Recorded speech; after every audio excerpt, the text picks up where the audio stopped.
KTV Telugu, నేను సహస్ర. సమంత నాగచైతన్యుల జంట ఇండస్ట్రీలో బెస్ట్ పేరుగా నిలుస్తుందని అందరూ భావించారు.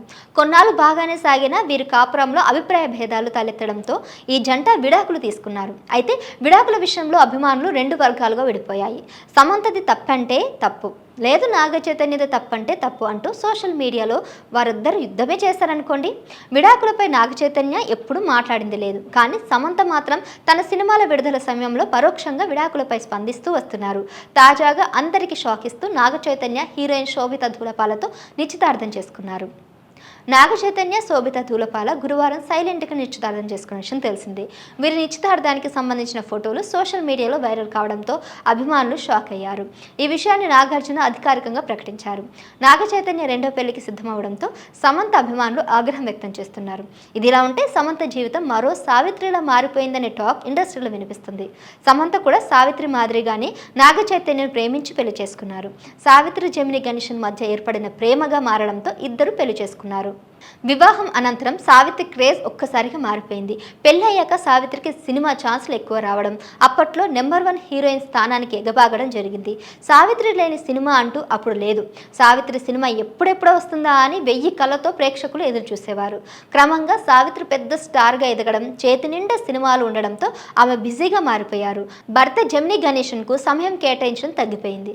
అలా అని ఆమె గుండె నిండా జెమిని గణేశనే ఉంటాడు. ఇది అందరికీ తెలిసిన విషయమే.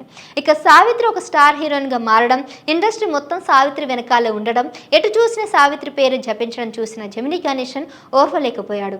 తాను తీసుకొచ్చిన సావిత్రి తనకంటే పై స్థాయికి ఎదగడం చూసి ఓర్వలేకపోయాడని చెప్పాలి. దీంతో ఆయన వేరుగా మరో మహిళలతో ఉండడం ప్రారంభించారు. సావిత్రి ఎన్నోసార్లు వెళ్ళి బతిమలాడినప్పటికీ ఆమెను అసహించుకున్నాడే తప్ప దగ్గరకు చేరనీయలేదు. ఒకరోజు జెమిని గణేశన్ను మరో మహిళతో ఉండటం చూసిన సావిత్రి షాక్ అయింది. అనంతరం డిప్రెషన్లోకి వెళ్ళిపోయి మద్యానికి బానిసైంది. ఇక అప్పటి నుంచి సావిత్రి కటిక పేదరికంలోకి దిగజారిపోవడం జరుగుతూ ఉంది. క్రమంగా ఆరోగ్యం కూడా క్షీణించడం జరిగింది. చివరికి కన్ను మూసింది. ఇదంతా మహానటి సినిమాలో కళ్ళకు కట్టినట్టు చూపించాడు దర్శకుడు నాగశ్విన్. విచిత్రం ఏమిటంటే మహానటి సినిమాలో సమంత, నాగచైతన్య ఇద్దరూ నటించారు. సావిత్రి మాదిరిగానే సమంతకు సైతం ఇండస్ట్రీ టాప్ హీరోయిన్గా మంచి గుర్తింపు సంపాదించుకుంది. సావిత్రి జెమిని గణేశన్ మాదిరిగానే వీరు కూడా ప్రేమించి పెళ్లి చేసుకున్నారు. పెళ్లి నాటికి సమంతకు ఇండస్ట్రీలో కానీ బయట కానీ మంచి గుర్తింపు ఉంది. ఆమె పట్టిందల్లా బంగారమైంది. దీంతో సావిత్రి లాగానే సమంత కూడా క్రేజ్ పెరిగిపోయింది. కానీ ఇప్పుడు వచ్చిన ప్రశ్న ఏంటంటే తరువాత సమంత భవిష్యత్తు ఏంటి? సావిత్రిలాగా మారిపోతుందా, లేదంటే ఈ ఫేస్ని చాలా స్ట్రాంగ్గా ఎదుర్కొని ఇంకా జీవితంలో నిలబడుతుందా అనేది చూడాలి. Of course strong women Samantha.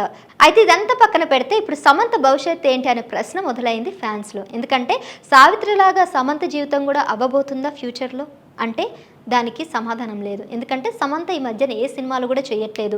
అంత ఓటీటీ ప్లాట్ఫామ్స్ కానీ ఇంకా వేరే ప్రోగ్రామ్స్లో బిజీ ఉన్నారు. Anyways Samantha very strong women. అంతా డిప్రెషన్లోకి వెళ్ళి తన ఆరోగ్యాన్ని పాడు చేసుకుంటూ తన జీవితాన్ని అయితే పాడు చేసుకోదు అని అనుకుంటున్నాను. ఖచ్చితంగా మంచి సినిమాలతో పాటు మంచి భవిష్యత్తును తను చూస్ చేసుకుంటుంది అని అనుకుందాం. అంతేవిధంగా రాబోయే కాలంలో మంచి భవిష్యత్తుతో పాటు మంచి సినిమాలతో పాటు మంచి వివాహ సంబంధం కూడా తనకి కలగాలని కేటీవీ తరఫున కోరుకుందాం. Thank you.